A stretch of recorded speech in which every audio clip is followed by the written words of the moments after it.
Okay, Jigga, man. Let's talk about it. For some reason, I woke up today and I was like thinking about some JayZ shit, right? People always have this conversation about, you know, what's the best JayZ era and shit like that. And a lot of times on the internet, people talk about Reasonable Doubt, right? Personally, I've said this for fucking years, decades. I think that the best JayZ era that we ever experienced was that 1998 to like 2002, 2003 JayZ. That to me is Jay. That's when Jay became that nigga, okay? And I'm gonna tell you why. Again, I just happened to catch the tail end of the shit when I was really listening to rap in 97. And in 97, Volume 1 I think was out and Reasonable Doubt was out. I heard them shits. It was cool. I mean, I remember liking 22 Twos and Friend or Foe. Those songs were cool. I wasn't blown away. I wasn't like, oh my God. You know, someone could say, yeah, maybe I wasn't living that life, whatever. But the fact of the matter is, I liked the songs, but I wasn't blown away by it, Jay. Okay, I thought it was dope. But can I get a fuck you for all my niggas who are love hoes? They get no dough. When that shit came out, oh my fucking God. That was when I was like, wow, this is some new shit. I remember loving that fucking record. It was like the first Jay song I really, really fucked with. Like I listened to all the time. You know what I mean? And then it was like, what was on Volume 2 that I really loved at the time? I think I've told y'all, Money Cash Hoes did not move me. I thought that shit was whack. I did not get it. It was beyond me, honestly. Now it's like one of my favorite JayZ songs ever.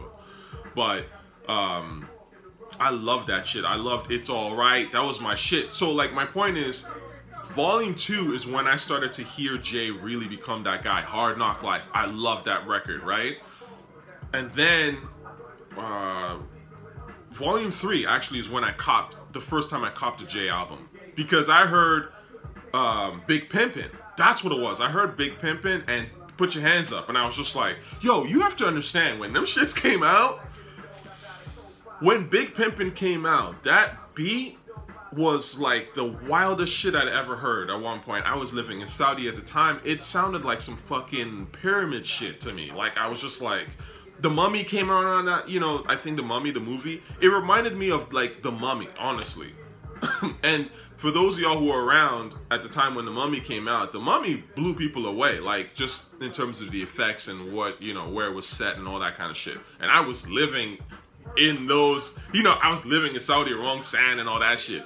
You know what I mean? So when Big Pimpin' came out, it just was like some ancient Egypt type shit to me.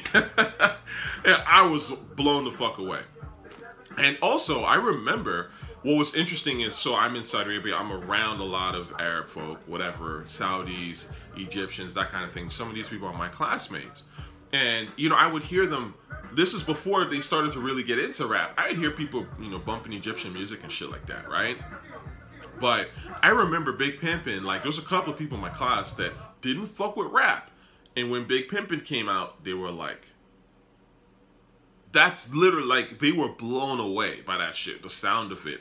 And in hindsight now, it's like, oh yeah, it was like, you know, it was Egyptian music sampled, and we just, you know, Timbaland took it to another level. But the point is, that's the kind of shit that like blew people away and started to really make Jay that dude.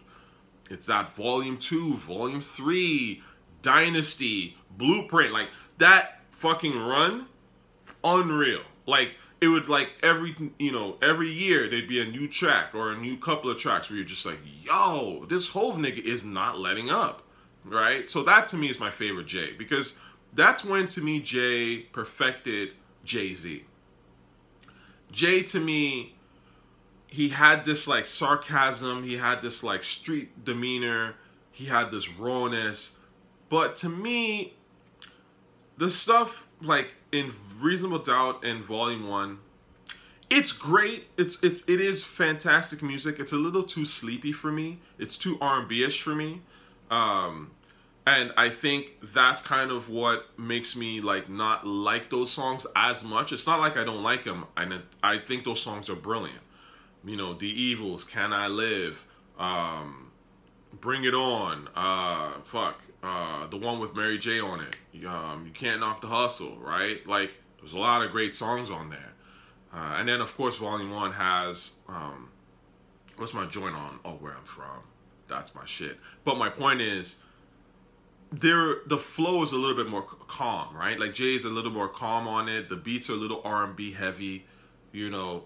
And I think that, to me, Volume 2 is when Jay started to really rhyme on some, like, just wilder, raw, like, heavier shit.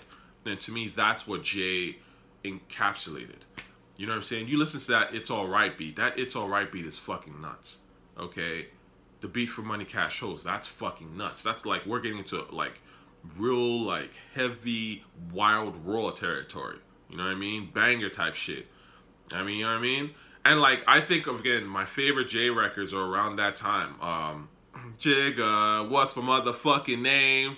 Who I'm rolling with? Huh, my niggas? That shit, the shit that Swizz gave Jay, again, shit like that put Jay on another level, man.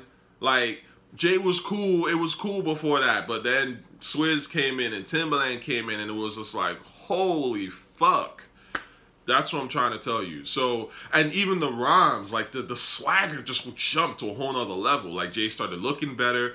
You know, he was just rhyming better. You know what I'm saying? You know, he's alright, but he's not real. JayZ, that deal. You know what I'm saying? Like, the shit that he was spitting in Volume 1, Volume 3, I keep the 5th with me, nigga. Come get me. You know, no kids, but I can tell you how to raise a gun. Like, shit that you're just like, what the fuck? The swagger was so mean, man. It was next level. It was next level. So that, to me, is my favorite Jay era, period. You know, he has always dropped consistently pretty much good shit, and that's one thing I have to give Jay. Yeah, after he retired and came back, you know, with Kingdom Come, that was trash. But in general, Jay is fairly consistent, and obviously that's what, you know, makes him one of the greatest rappers to ever do this shit. But if you're talking about, like, to me, when Jay became Jay, Volume 2. In fact, I would personally say that that's the best JayZ album ever. Honestly. You know. Yeah, Reasonable Doubt is more cohesive. You know, yeah, Reasonable Doubt has more, you know, to a certain degree, more dope songs. But Volume 2 is when Jay, I think, really figured it out. And those songs on there, the ones that are great, they're great. They're like, it's like a shot in the fucking arm when you listen to them shits, man. So, anyway. Have a good one, y'all.